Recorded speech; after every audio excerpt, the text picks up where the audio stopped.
네, 이건 어떻게 된 겁니까? 야당 의원들 이제 국정조사 장면을 통해서 여러 가지 주장을 많이 펴니다만 대통령은 약물 중독된 상태다.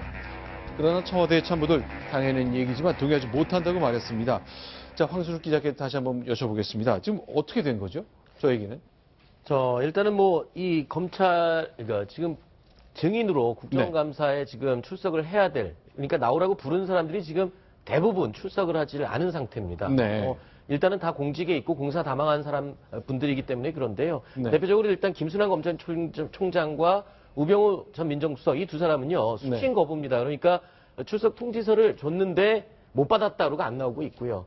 최재경 민정수석의 경우는 지금 비서실장이 공석이어서 현안 실속 대응을 해야 된다. 다 이유가 있습니다. 네, 경호실은 당연히 경호 경호는- 안전 때문에 그런 문제가 있고요. 근데 마지막에 지금 이선우 의무실장 경우에는 늦게 지각을 했지만 출석을 했습니다.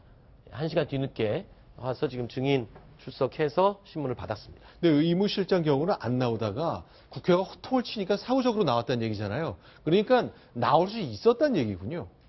그렇죠. 근데 지금 저 부분이 제일 쟁점이지 않습니까? 네. 7시간의 비밀을 가장 밝힐 수 있을 것으로 기대되는 지금 미국에 있는 조대위라든가 아니면 다른 청와대 근무했던 간호장교들에 대해서는 일체 접촉이 안 돼 있고 이런 상황이기 때문에 지금 이선우 의무실장이 굉장히 국정조사에서 어떤 결정적인 좀 증언을 들을 수 있을까 기대를 했었는데 지금 그래서 아마 출석을 주저했던 게 아닌가 싶습니다.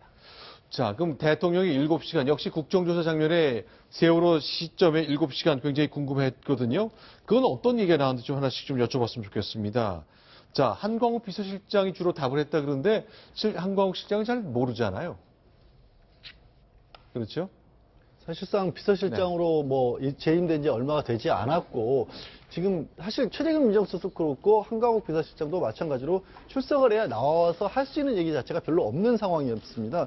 그럼에도 불구하고 어쨌든 그나마 비서실장이 출석했다는 게 청문회 면이나마 세워주는 정도밖에는 되지 않은 것 같고 그래서 나와서 한 얘기들도 그냥 뻔한 얘기지만은 국정에 있어서 혼란을 끼쳐서 죄송하다는 그런 말밖에 안 돼서 뚜렷한 공방이라기보다는 여전히 국정조사에서 여러 번 보여줬던 것처럼 일방적으로 소리 지르는 것만 오늘까지 이루어져서 좀 아쉬움을 주고 있습니다. 자, 그 장면 저희가 영상으로 준비했습니다. 자막은 준비가 안 돼 있지만 잘 들어보시면 한광욱 비서실장을 겨냥한 7시간 공방 보실 수 있습니다. 소개합니다. 계속해서 진실을 은폐하는 이 정부 대통령이 탄핵이 돼 있어야 하느냐 아니면 누가 탄핵이 되죠? 어쩝니까? 거기에 대한 의견 어쩌십니까? 비서실장님 의견. 이런 대통령에 대해서. 제가 알기로는 그 7시간 문제는 자세하게 그 담당하시는 분에게 말씀을 드려서 하도록 하고 비서실장님 차례 걸쳐 서면 보고를 했다고 했습니다. 자, 이 서면 보고는 누가 작성했습니까? 이 서면 보고는 7달 서면 어떤 기관으로부터 어떤 보고를 받고 작성된 거냐 이걸 지금 묻는 겁니다. 저희 정무수석실 산하에 해경이 그 당시에는 소속이 돼 있었기 때문에 해경 보고서를 작성을 해서 됐습니다. 보고를 했습니다. 네. 팩스로 보냈어요, 아니면 사람이 했어요? 아마 그 아마요? 부분은 그 아마? 부분은 정확하게 지금 제가 답변을 드릴 수는 없고요. 그 부분은 제가 확인을 팩스로 해서 됐는가 인편으로 됐는가 이 부분 예, 무엇을 더 정확한 답변을 못해요? 그러니까 그렇게 그게 어려운 일이에요 이게? 팩스로 된 건지 인편으로 된 건지 그 부분은 제가 지금 아직도 그걸 모르신다? 확인을 해서 말씀을 드리겠습니다. 예. 놀랬습니다. 네. 네, 허원재 정무수석의 이것이 답변에 고개를 갸우뚱하고 있죠. 청와대의 모습이에요. 지금까지. 지금 현재까지. 이것이 팩트라면서 지금 홈페이지에 올려놨어요. 에? 당당히 계셨어요. 그런데 잘 모르겠다? 이런 답이 말이 됩니까 지금? 그러면 아니, 청와대가 지금 홈페이지에 보고가 된 해명한 것은 확실합니다. 국민의 생명보다 세월호 참사 당일 행적을 감추는 것이 더 중요해요? 아니 감추는 게 아니고요. 가만히 시간의 계세요. 차이가 비서실장님. 없습니다. 박근혜 대통령 비호하려고 비서실장하고 가신 거 아니죠? 그렇죠? 어떤 대통령이든지 불황하게 돼서는 안 된다는 사명감을 가지고 갔어요. 네, 지금 저희가 정리한 내용 보여드렸습니다만 역시 이제 세월호 7시간 방식 놓고 지리한 공방이 계속 이어졌네요. 예, 사실은 뭐 공방이 이어졌긴 했지만 사실 한광욱 비서실장이 그 당시에 있었던 비서실장도 아니고 자기가 직접 보고한 당사자도 아니고 그렇기 때문에 그리고 대부분의 핵심 국정조사에 응해야 될 증인들은 모두가 불출석 사유를 내고 나오지 않지 않았습니까? 네. 결국은 어떻게 보면은 이번 국정조사가 거의 맹탕으로 그냥 끝날 가능성이 높은 그 점을 그대로 보여준다고 하겠습니다. 네. 대통령 저 7시간 문제 나올 때마다 하는 말인데요. 네. 대통령 관저에 있다는 거 인정하겠습니다. 네. 팩스든 무슨 인편이든 30번 보고했다는 거 인정하겠습니다. 네. 자, 그렇다면 저희들이 묻고 싶은 거는 그걸 묻는 게 아니라 관저에 계셨으면서 팩스로든 인편으로 보고받았으면서 왜 그 중체에 대한 사건이 터졌는데 네. 본관에 오지 않았습니까? 네. 그 이유가 뭡니까? 그걸 듣고 싶습니다. 납득할 만한 그런 이유가 있었습니까를 묻고 있거든요. 네. 거기에 대해서 대답을 하지 못하는 한 네. 제가 볼 때는 똑같은 답변이 계속 반복될 수밖에 없다. 네, 핵심은 이거예요. 네. 그때 당시에 4월 16일 그 세월호 수많은 학생들이 배가 뒤집혀가지고 그 안에 gat혀가지고 구조도 안 되고 네. 숨져가는 그 순간에 어떻게 대통령이 10시 반 이후에서 그 다음에 그 재난본부까지 오는 5시 15분 사이에 네. 아무런 어떤 조치도 하지 않고 계속적으로 있을 수 있었던 건지 그리고 그 다음에 여러 팩스 또는 뭐 구두 보고도 했다고 하는데 그럼에도 불구하고 세월호 당시에 얼마나 많은 학생들이 숨졌는지 그 안에 갇혀 있는지 그리고 왜 현재 구조가 안 되는지 이런 것들에 대해서 재난안전대책본부에 와서도 전혀 이해하지 않은 채 바로 행안부의 이 차관한테 질문을 한 거 어떻게 이런 일들이 일어날 수 있는 건지 적어도 본관에 와가지고 한 번 정도는 수석비서관이나 비서관들 모아놓고 대책을 논의해야 되는 거 아니냐 이런 것들에 대해서 국민이 의문을 제기하는 거지 뭐 언제 몇 시에 뭐 보고를 했느냐 말았느냐 몇 번 했느냐 이런 것들을 국민들이 의문을 제기하는 게 아니거든요. 그럼 다시 한번 질문 드리겠습니다. 한광욱 비서실장이건 전임자 실장이건 그러면 세월호 7시간 동안 심기전 대기자 질문하셨던 왜 이렇게 큰 문제가 생겼는데 집에 있고 출근하지 않았냐 이런 질문이 될 것 네. 같은데 답을 비서실장은 알고 있다고 보십니까? 아니면 아직도 모를 거라고 보십니까? 저는요, 모른다고 생각합니다. 왜냐하면 네. 역대 그 비서실장이든 물어보지 못했다는 거거든요. 네. 모르게 전문을 통해서 뭐 들었는지 어떤지 모르지만 적어도 대통령의 입을 통해서 들은 바는 없다고 보여지는 게 맞는 거라면 네. 제가 볼 때는 명백하게 네. 몇 번이나 이 자리에서 얘기하지만 대통령이 대답하지 않는 한은 이 논란은 끝이 안 난다. 대통령이 대답하라는 거죠. 지금 탄핵이냐 아니면은 내년 4월 퇴진이냐 뭐 탄핵 표결 이번 금요일에 있을 수 있잖아요. 그러면 이런 마당인데 대통령 비서실장이 설명해 주십시오. 하셔야 됩니다. 라고 질문할 수도 없는 겁니까? 제가 볼 때는 못한 걸로 저는 보여지고 한광욱 대변이든 저 실장이든 허원재 네. 수석이든 똑같이 결국은 홈페이지에 올라가 있는 것 정도로 네. 보고 그다음에 들었던 얘기를 통해서 적어도 관저에서 계셨다 보고를 받았다 이 얘기만 하는 거지 가장 중요한 국민들이 알고 싶은 그러면 왜 가만히 있었습니까? 네. 왜 회의 같은 걸 열지 않았습니까? 네. 도대체 왜 본관으로 내려오지 않았습니까? 네. 도대체 그렇게 큰 사건이 터졌는데도 불구하고 그것을 네. 전부 다 무시하고 네. 관저에 모을 만한 이유가 도대체 뭡니까를 수십 번, 수백 번, 수천 번 물어보는 거에 대해서 지금 대답이 없다 보니까 똑같은 일이 벌어지고 있다. 그렇게 봅니다.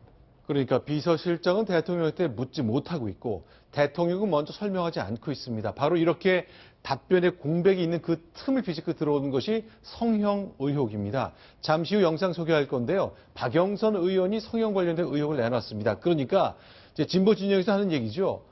조금 더 예뻐 보이기 위해서 만약 이게 사실이라면 조금 더 예뻐 보이기 위해서는 대통령이 그 위중한 순간에 어디선가 일을 하지 못하고 있었다는 말 아니냐는 얘기입니다. 영상 소개합니다. 이게 저희 사무실에서요. 동영상을 캡처를 한 겁니다. 하루 전의 얼굴과 4월 16일의 얼굴이 다르다. 이것은 작은 바늘로 주사를 맞은 얼굴로 보인다는 것이 대부분 전문가들의 의견입니다. 대통령이 눈 밑이나 뭐 얼굴에 팔자주름을 없애고 뭐 가능한 일입니다. 그런데 이게 4월 16일 날 바로 이 시간에 이루어졌다면 이거는 국민들이 용서하기에 저는 힘들다고 생각합니다. 자, 바로 저런 얘기를 계속 듣게 되거든요. 대통령으로서는 정말 굴욕적인 일이 아닐 수 없습니다. 그러나 이것에 대해서 아닙니다. 저거 아닙니다라고 비서실장도 말 못하고 있었잖아요. 예. 그동안에 사실은 청와대가 4월 16일 날 어떤 여러 가지 설들이 있지 않았습니까? 그런데 아닌 거에 대해서는 분명히 아니다라고 항상 얘기를 했습니다. 그런데 과연 어떤 일을 한 것인지, 그날 무슨 일을 한 것인지, 그거에 대해서는 지금까지도 속 시원히 밝히지 않고 있습니다. 네, 지금 화면 박영선 의원이 들고 있는 판넬을 좀 크게 봤으면 좋겠는데요. 뭐가 달라졌다는 거죠? 4월 15일 세월호 참사 전날 그리고 16일 당일날. 그러니까 저기에 보면은 지금 왼쪽하고 오른쪽을 비교하면 눈밑이나 팔자 주름을 없앴다 이렇게 주장을 하는 건데 네. 저는 여기서 화면으로 봐가지고는 그게 없어졌는지 잘 보기는 좀 어려울 것 같고요. 다만 화면상 왼쪽과 오른쪽을 그냥 봤을 때는 약간 왼쪽에 좀 주름이 있는 듯한 느낌만 들고 있네요. 이게 일반인들이 보면은 사실 구분을 잘 못할 수 있는데요. 네. 성형외과 전문의들이 보면은 네. 단순히 얼굴이 부었다, 붓지 않았다의 차이와는 분명히 다른 아마 의견이 있다라고 합니다. 그러니까 박영선 의원 같은 경우에도 아마 전문의들에게 조언을 구한 다음에 그 내용을 지금 토대로 이렇게 주장을 하고 있는 것으로 추측이 됩니다. 박영선 의원이 저런 주장을 하는 거에 대해서 이런 질문이 있을 수가 있잖아요. 네. 너무 과하지 않습니까? 너무 과하지 네, 않느냐. 예를 들어서 사실과 다르지 않습니까? 라고 누군가가 질문했을 때 네. 저희들 대답은 그 과하다고 하는지 네. 거기에 대해 대답을 할 수가 없습니다. 사실은. 네. 사실일 수도 있으니까. 네. 누구도 얘기한 적이 없으니까. 저희 얘기에 네, 그렇기 때문에 제가 볼 때는 본인이 네. 이걸 오래전에부터 사실은 끝낼 수 있음에도 불구하고 네. 대통령이 지금 2년 7개월 이상을 갖다가 침묵을 지킴으로써 결국은 같은 질문과 네. 같은 말도 안 되는 대답을 똑같이 지금 2년 7개월째 듣고 있는 겁니다, 지금. 네. 예, 차마 꺼내지 못했던 얘기를 아마 박영선 의원이 꺼낸 것 같은데 그 얘기의 근거에는 최근에 청와대에 들어가는 의약품과 관련된 부분 네. 있지 않습니까? 주사 맞을 때 쓴다는 마취크림 같은 것들이 왜 들어갔냐는 데 대해서 청와대가 명확하게 해명을 못 해주기 때문에 네. 그 부분이 결국 저렇게 직접적으로 의회에서 얘기를 꺼낼 정도까지 이르는데 진실 여부를 떠나서 정말 저런 얘기가 국회의원 입에서 나오고 그 부분에 대해서 청와대가 명확하게 대답을 못한다는 게 정말 뭐라 말씀을 드릴지 모르겠습니다. 자, 이건 어떻습니까? 박영선 의원이 조금 더 들어갔습니다. 자, 의약품, 희한한 의약품, 설명하기 힘든 의약품 많이 들어갔는데요. 그 중에 하나가 탈모 치료제입니다. 머리가 빠지는 분들이 먹으면 이제 탈모가 좀 늦춰진다는 그 약인데 도대체 이게 왜 청와대 의학실에 있어야 되는지 물었습니다. 그 장면도 소개합니다.